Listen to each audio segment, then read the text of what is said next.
মহিলাদের জরায়ু ক্যান্সার সংক্রান্ত বিষয়ে মহিলাদের সচেতন করবার জন্য মানিকতলা বিধানসভা কেন্দ্রের অন্তর্গত 12 নম্বর ওয়ার্ডে সম্প্রতি হয়ে গেল cervical cancer awareness and screening program. এই অনুষ্ঠানে ছিলেন মানিকতলা বিধানসভা কেন্দ্রের 12 নম্বর ওয়ার্ডের পৌরমাতা ডক্টর মীনাক্ষী গঙ্গোপাধ্যায় এবং বহু বিশিষ্ট চিকিৎসক। এই অনুষ্ঠানের মাধ্যমে মহিলাদের জরায়ু সংক্রান্ত ক্যান্সার এবং তার প্রতিকার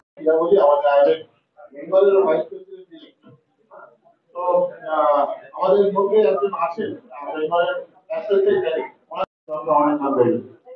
এবং ওনার মূল কৃতিত্ব যারা ডক্টর অনির্বাণ দোলে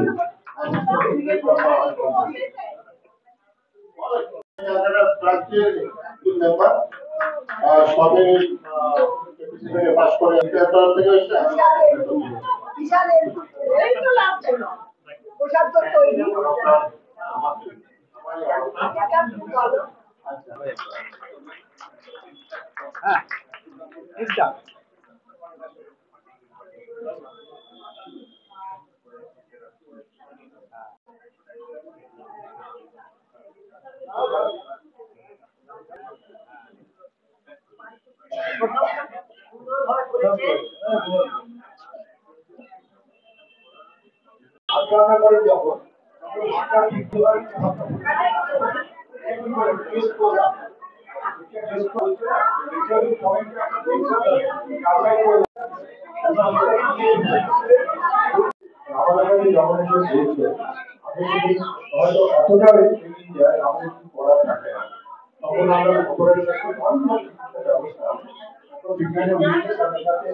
আমরা এই জায়গাটা দেখতে পাচ্ছি, এটা হচ্ছে জলের ভূমিকা।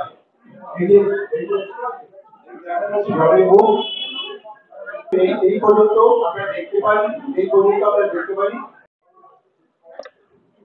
নমস্কার দিদি। Cervical cancer awareness and screening program Maniktala বিধানসভা কেন্দ্রের অন্তর্গত 12 নম্বর ওয়ার্ডে এই উদ্যোগ আপনার, হঠাৎ এরকম ধরনের উদ্যোগ নিতে গেলেন কেন? জানুয়ারি মাসটা হলো cervical cancer prevention and awareness প্রোগ্রামের মান্থ। তো প্রত্যেক মাস আপনারা জানবেন আমাদের হেলথ বিষয়ে কিছু না কিছু ডেডিকেশন থাকে, যে এই মাসটা জুড়ে আমরা এটা নিয়ে ভাববো। আজকে 15 তারিখ, আরো 15 দিন আমার কাছে রয়েছে। তো আমি 12 নম্বর ওয়ার্ডকে প্রিপেয়ার করলাম, এটাকে আপনারা বলতে পারেন টিওটি, ট্রেনিং ফর দ্য ট্রেনার্স। কিভাবে প্রচুর ডাক্তাররা আমরা ঠিক করলাম তার এলাকায় গিয়ে যারা প্যারামেডিক্যাল স্টাফ, তাদের মধ্যে এই সচেতনতাটা তৈরি করবেন। অন দ্য আদার হ্যান্ড, এখানে ধরুন আমাদের স্বাস্থ্য কেন্দ্রের মেয়েরা রয়েছে, লোকাল ডক্টরসরা রয়েছেন, লোকাল বিভিন্ন অন্যান্য পেশার মানুষরা রয়েছেন, লোকাল সিনিয়র দাদারা রয়েছেন, আবার তেমনি আমার মেয়েরা প্রচুর বন্ধুরা রয়েছে। এখানে যেসব নার্সিং হোম গুলো রয়েছে তারা আমাদের সাথে লোক পাঠিয়েছে, সেই সব মেয়েরা এসে আমাদের অ্যাসিস্ট করছেন। এইভাবে আমরা প্রত্যেকটা প্ল্যাটফর্ম দিয়ে সার্ভাইকাল ক্যান্সার সম্পর্কে যে সচেতন হতে হবে সেই বার্তাটা মানুষের কাছে পৌঁছে দিলাম। আজকে এই প্রোগ্রামে কতজন ডাক্তারবাবু রয়েছে? আজকের এই প্রোগ্রামে 20 জন ডাক্তারবাবু রয়েছেন, মানে আমাকে যদি ধরেন, কিন্তু 18 জনই ছিলেন গাইনোকোলজিস্ট, এবং তারা বিভিন্ন জায়গা থেকে, বিভিন্ন ক্ষেত্র থেকে, অনেক সিনিয়র, আমাদের সবাই টিচার, তারা সকলে এসে আমার এই ডাকে তারা সাড়া দিয়েছিলেন।